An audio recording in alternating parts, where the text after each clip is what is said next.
किसी महानुभाव ने श्राद्ध पक्ष के तत्वावधान में कुछ संदेश लिख करके भेजा है। उन्होंने मनुस्मृति का उद्धरण देते हुए कहा है कि श्राद्ध पक्ष में मांस के पिंड देने से पितरों की अंदर तृप्ति होती है।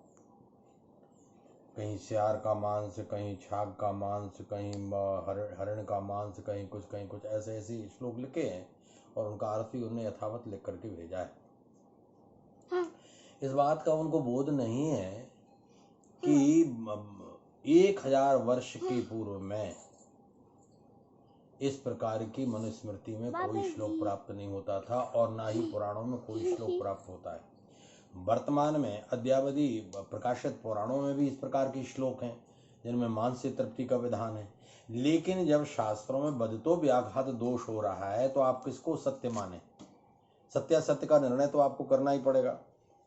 जैसे वेद भगवान स्वयं कहते हैं, ऋचा साम छंद और यजुर्वेद के साथ ही साथ न मम समश्नीयात, वेद ने लिखा न कृत्वा प्राणिनाम हिंसा मां समुत्पत्ति क्वचित। उसी वेदों की स्थिति को देखते हुए भी मनु जी ने भी लिखा कि ना कृत्वा प्राणिनाम हिंसा मां समुत्पत्ति क्वचित, कभी भी हिंसा करके मांस की उत्पत्ति न करे। न च प्राण वधा क्वचित स्वर्गस्थ तस्मान मांसम विवर्जेत, मांस का सर्वथा वर्जन कर देना चाहिए। और मांस भक्षी व्यक्तियों के लिए बहुत शास्त्रीय दोष उसमें लिखे हुए हैं। उन शास्त्रीय दोषों की समझते हुए इस तथ्य को समझने की चेष्टा करनी चाहिए कि ये बदतो व्याघात क्यों है। पुराणों के पूर्व भी वाल्मीकि रामायण है। वाल्मीकि रामायण में लिखा यदन्ना पुरुषा लोके तदन्ना वर्तते, यदन्ना पुरुषा लोके तदन्नास्तस्य देवता। जो व्यक्ति जिस प्रकार का अन्न खाता है, जो जो भक्षण करता है, उसी प्रकार के पिंड देने से पितरों की तृप्ति होती है। तो ऐसा कैसे संभव हो सकता है कि पवित्र सात्विक शाकाहार करने वाला व्यक्ति मांस का पिंड देकर की तृप्ति करे? वेद भगवान कहते न मान समश्नीयात, फिर वेद में लिखा ना मां गम समश्नीयात, कभी भी मांस को न करे। लिखा महाभारत में लिखा कि भीष्म पितामह ने कहा कि धूर्तै प्रवृत्तम सर्वम नैतद वेदेषु दृश्यते। मांस के भक्षण का और मांस के द्वारा पिंड दान आदि करने का ये विधान ये धूर्तों के द्वारा चलाया गया। पुराणों को भी यदि हम माने कि भाई पुराणी यदि ऐसा मान्यता करें कि नहीं, वो अर्वाचीन है, पुराणों की मान्यता सिद्ध नहीं हो सकती। जिन पुराणों में आप इस बात की पुष्टि कर रहे हैं कि उनमें ये श्लोक लिखे हुए हैं जिनमें मांस से पिंड देने का प्रशस्ति है, तो उनके बारे में भी लिखा कि इतिहास ऋचा सामान्य छंदांसी पुराणम यजुषा सह, ये बात अथर्ववेद में लिखी है कि जिस प्रकार से वेद मान्य है उसी प्रकार से पुराण भी मान्य है। उनकी किसी प्रकार लघुता न मानी जाए। और यदि उसकी श्रेष्ठता और उसको सत्य मानते हैं तो श्रीमद् भागवत में तो भगवान का स्वयं वाक्य न दद्याद आमिषम श्राद्धे। अभी भगवान का वाक्य सत्य होगा कि मनुस्मृति के इन वाक्यों को सत्य मानेंगे आप जो सर्वथा प्रक्षिप्त हैं? वेद ने कह दिया नमान समस्यात नमांसा पुरुषा क्वचित। वेद भगवान फिर कहते महिषात पुरुषात पशुंश, कभी भी किसी पशु का मांस निकाल करके उसके द्वारा मांस और भक्ष्य आदि की किसी वस्तु की तत्परता नहीं करनी चाहिए। उसी को लेकर के सर्वाधिक प्राचीनतम ग्रंथ 24वें त्रेता में उद्भूत होने वाले वाल्मीकि रामायण में लिख दिया यदन्ना पुरुषा लोगे तदन्नास्तस्य देवता। भगवान श्री राम ने भी राजाधिराज महाराज को पिंड देने के लिए दशरथ जी के लिए फल के गूदे का पिंड बना करके दिया हुआ था। एतावता वाल्मीकि रामायण से लेकर के हम फिर हमारे संपूर्ण पुराण और उपनिषद स्मृतियां तो छोड़ें आप, उपनिषदों तक को विकृत करने का उपक्रम किया गया है। बदतो व्याघात दोष हो जाने से जब एक बार स्पष्ट मना कर दिया है कि नहीं मांस खा सकते हैं, प्रत्यब्दमश्वमेधेन, महाभारत का लिखना है, प्रत्यब्दमश्वमेधेन, प्रतिवर्ष यदि अश्वमेध यज्ञ करता है और मांस का भक्षण करता है तो तयोर अंत्यो विशेषता, तो जो व्यक्ति इस प्रकार के मांस भक्षण को कर रहा है, ऐसे मांस भक्षण करने वाले व्यक्ति से धर्मराज सर्वथा असंतुष्ट हो जाते हैं। 100 यज्ञ करने वाले भी रहे आप फिर भी किसी काम के नहीं हो सकते। एतावता श्राद्ध यज्ञ है, उस श्राद्ध रूपी यज्ञ में किसी प्रकार के भी मांस का प्रवेश सर्वथा वर्जित है। यज्ञों में मांस सर्वथा अविहित है। जो लिखा यज्ञ हिंसा हिंसा न भवति, उस यज्ञीय हिंसा में उस हिंसा का वर्णन किया गया है जिस हिंसा में आप यज्ञ मंडप बनाते हैं, काष्ठ को दग्ध करते हैं, संविधा का अर्पण करते हैं, कदाचित उसमें सूक्ष्माणु जीव चले जाते हैं, उनकी हिंसा होने के लिए शास्त्रकार ने ये बात लिखी, यज्ञ हिंसा हिंसा न भवति न कृत्वा प्रणनाम हिंसा मांस मुत्पद्यते कुछ नच प्राणी वधा कुछ स्वर्ग तत्मान विवर्जित। मनुस्मृतिकार का ये श्लोक क्यों नहीं पढ़ लेते हैं आप? 10 श्लोकों के प्रमाण दे रहे हैं जो सर्वथा प्रक्षिप्त हैं। कुल्लूक भट्ट जी ने जो टीका लिखी है उस टीका को आप ठीक से पढ़ें, उसके परिशिष्ट को देखें कि उन्होंने कितने श्लोकों के सम्मिश्रण के बारे में अपनी व्याख्या प्रतिपादित की है। और 1500 वर्ष पुराना लिखा हुआ मनुस्मृति का ग्रंथ अभी भी संपूर्णानंद संस्कृत विश्वविद्यालय के पुस्तकालय में विद्यमान है। आप उससे मेल करें कि क्या ये श्लोक उसमें है। एतावता चाहे पुराण हो, चाहे वाल्मीकि रामायण हो, चाहे मनुस्मृति हो या अन्य स्मृतियां हो, उनमें इस प्रकार के यदि मांस के द्वारा पिंड देने का विधान है सर्वथा अविहित है, अशास्त्रीय है, अप्रामाणिक है, क्योंकि वेद उसकी मीमांसा नहीं करते और वेदों में इस प्रकार मांस खाने का कोई भी कहीं भी उपक्रम प्राप्त नहीं होता है। एक दूसरा और उन्होंने अभियोग लगाया है कि ये लिखा है कि उस वृषली ब्राह्मण को वृषली स्त्री से भी अनुरक्त होना चाहिए, ऐसा प्रमाण जब उन्होंने मनुस्मृति में दिया है तो उन्होंने कदाचित उसको ठीक से नहीं पढ़ा है। जब ठीक से नहीं पढ़ते हैं तो उसके अर्थ की व्याख्या कैसे आप ठीक से कर पाएंगे। उसमें भी गोविंदाचार्य जी ने, गोविंदराज जी ने इतनी अच्छी व्याख्या लिख दी है, यदि उस व्याख्या को पढ़ लिया होता तो ये प्रश्न खड़ा नहीं हो सकता। उन्होंने लिखा है कि भाई यदि वहां वृषली स्त्री का तात्पर्य क्या है।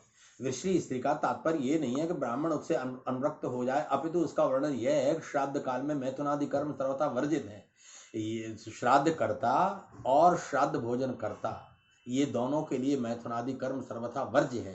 15 दिन तक पितृपक्ष में व्यक्तियों को संपूर्ण ब्रह्मचर्य व्रत का पालन करना चाहिए। पर वह वृष्टि शब्द का तात्पर्य क्या है? वहां गोविंदराज जी ने अपनी टीका में बड़ी अच्छी बात लिखी है। उन्होंने कहा है कि यदि ऐसे समय में ऋतुगामिनी स्त्री अपने पति से ये आकांक्षा करती है कि वो समागम करें, ऐसी वो ब्राह्मण की श्रेष्ठ पतिव्रता पाणिग्रहिता भार्या को वृष्टि कहा गया है। ये गोविंदराज जी ने टीका में लिखा है और ये बात प्रशस्त भी है। जब लिख रहे हैं ऋतु सुधार गमनम जयी नाम ब्रह्मचर्यता, धर्मशास्त्रों ने बात स्पष्ट कर दी कि ब्राह्मण को तो अत्यंत ब्रह्मचर्य का पालन करना चाहिए। वो केवल ऋतुकाल में ही पत्नी के साथ गर्भाधान आदि क्रियाओं को नियुक्त करे। तो दोनों के दोनों प्रमाण आपके सर्वथा अप्रामाणिक हैं, चाहे वेदों में, चाहे पुराणों में, चाहे रामायणों में। कहीं भी मांस भक्षण का और किसी भी स्थान पर यह बात नहीं आती है कि आप उसके द्वारा किसी प्रकार का भी पिंड बना करके उसको दें, क्योंकि श्राद्ध भक्षाभक्ष मीमांसा एक पुस्तक मेरे द्वारा लिखी गई भगवान की कृपा से, उसमें पूरा लिखा हुआ है कि श्राद्ध में कौन कौन पदार्थ ग्राही हैं, कौन कौन अग्राही है। और पूज्यपाद माधवाचार्य शास्त्री ने वेद पुराण दिग्दर्शन में और धर्म सम्राट स्वामी करपात्री जी ने भी अपने ग्रंथों में इस बात को सर्वथा अविहित बताया है कि जिसमें मांस ग्रहण करने का चाहे यज्ञ हो, चाहे भक्ष हो, चाहे श्राद्ध हो, सभी में सर्वथा ये निषिद्ध है। एतावता न कृत्वा प्राणिनाम हिंसा मांस विद्यते क्वचित निज प्राणी वधा स्वर्ग तस्मान मांसम विवर्जित। हिंसा के बिना मांस प्राप्त नहीं हो सकता और हिंसा हमारे धर्म शास्त्रों में सर्वथा अविहित है। एतावता यह आपकी वह एक प्रक्षिप्त अंशों की व्याख्या जो मांस भोजी विधर्मियों ने शासन काल में अपने निकट रहने वाले उन ब्राह्मणों से जो सर्वथा उनके वशवर्ती थे, उनसे श्लोकों की रचना करके यहाँ तक कि उपनिषदों तक में इस प्रकार के अंशों का प्रवेश किया गया है। मांस आदि भक्षण की तो नहीं, लेकिन फिर भी वहां भी प्रक्षेप पाए जा रहे हैं। यदि हम मूल ग्रंथों की लिपियों को देखते हैं, प्राचीनतम लिपियों को देखते हैं, वो सभी वहां प्राप्त नहीं है। ऐसी स्थिति में यह विचार बनाना कि ब्राह्मणों ने अपनी जिह्वा लोलुपता के कारण, इंद्रिय लोलुपता के कारण मनुस्मृति में इस प्रकार के प्रमाण लिख करके अपने आप को सुरक्षित रखने का उपाय किया है। ब्राह्मण के लिए तो ब्राह्मण शरीरो अयम क्षुद्र कामाय निश्यते, ब्राह्मण की तपश्चर्या, ब्राह्मण का सदाचार, ब्राह्मण की त्याग वृत्ति का वर्णन यदि आप वेदों से लेकर पुराणों तक देखेंगे तो आप आश्चर्यचकित रह जाएंगे कि ब्राह्मण को तो किसी भी स्थान पर कोई छूट दी नहीं गई है। क्षत्रिय, वैश्य और शूद्र आदि को तो उत्तरोत्तर अत्यंत छूट दे दी गई, लेकिन ब्राह्मण को तो अपने नियम से कदाचित च्युत होने का अत्यंत घोर परिणाम और अत्यंत निषेध लिखा हुआ है। अतः ऐसी परिस्थिति में इस प्रकार के विचार करना और इस प्रकार की अभिव्यक्ति को सर्वत्र प्रचारित करना इस शास्त्रीय दृष्टि से सर्वथा अनुचित है। न मांस ग्रहण किया जाना चाहिए और ना ही मांस ग्रहण करने का किसी भी शास्त्र में कोई विकल्प है। ये पिशाचों के लिए, शूद्र को भी मांस भक्षण हमारे धर्मशास्त्रों में से न भक्षते यो मांसम विधिवित्वा पिशाचवत् सलोके प्रेताम याति व्याधि विश्वन पीड्यते। ये पिशाचों के द्वारा किए जाने वाला कर्म है। पिशाच ही मांस भक्षण किया करते थे और पिशाच ही मांस भक्षण करते थे और पिशाचों का ही कर्म है मांस भक्षण करना। एतावता ये सभी के सभी आपके लगाए हुए अभियोग निरर्थक हैं। संस्कृति पर आप ये धूलि प्रक्षेप कर रहे हैं जो निराधार है, बौद्ध ग्रंथों में लिखा जा चुका है। एतावता आप उन ग्रंथों को देखें, पढ़ें, पुरानी लिपियों को देखें। ये मनुष्य स्मृति के 1/4 के लगभग, चतुर्थांश नहीं तो पंचमांश का निश्चित रूप से प्रक्षिप्त किया है। और केवल स्मृति में नहीं, सभी स्मृतियों में कोई स्मृति इससे बची नहीं, कोई पुराण इससे नहीं बचा। यहाँ तक कि वाल्मीकि रामायण में भी ये दुराभिसंधि को प्रवेश करा दिया गया।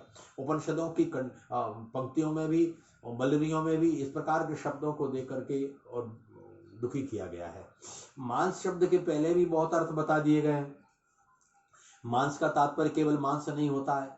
जैसे वाल्मीकि रामायण में लिखा गया कि सीता जी कहती हैं गंगा जी से कि यदि मैं सकुशल देवर के साथ लौट करके आऊंगी तो मैं आपकी सुराघड़ सहस्रण मांस भूतो धने निचाओ, तो मैं हजारों घड़ा सुरा के और मांस चढ़ाकर आपकी पूजा करूंगा। मांस का तात्पर्य क्या है?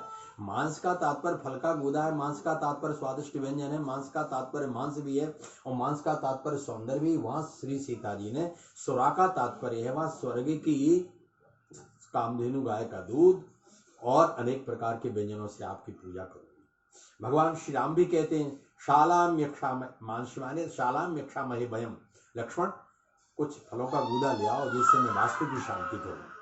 तो धन्ना पुरुषालोगे तदन्नास्तस्य देवता, वही जो हम भक्षण करते हैं वही देवताओं को, वही पितरों को देना चाहिए। यदि आप फलाहारी हैं तो शास्त्र ने स्पष्ट लिखा है कि आपको फलाहार से ही पिंड करना चाहिए। यदि आप पयाहारी हैं तो आपको पैसे पिंड करना चाहिए।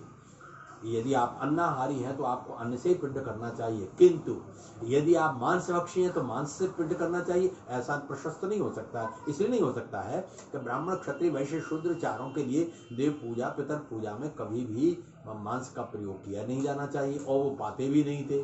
पिशाचों का कर्म है वो पावे और पिशाचों को पिंड करने का औचित्य क्या है? यदि वो पिंड करते होते तो उनकी पिशाच संज्ञा ही क्यों होती? ये था बता। इस तत्व को अच्छी तरह समझकर और लोगों तक प्रचारित करने की कृपा करें। धर्मशास्त्र की अनुचित व्याख्या न समझें और न समझावें। इत्यलम।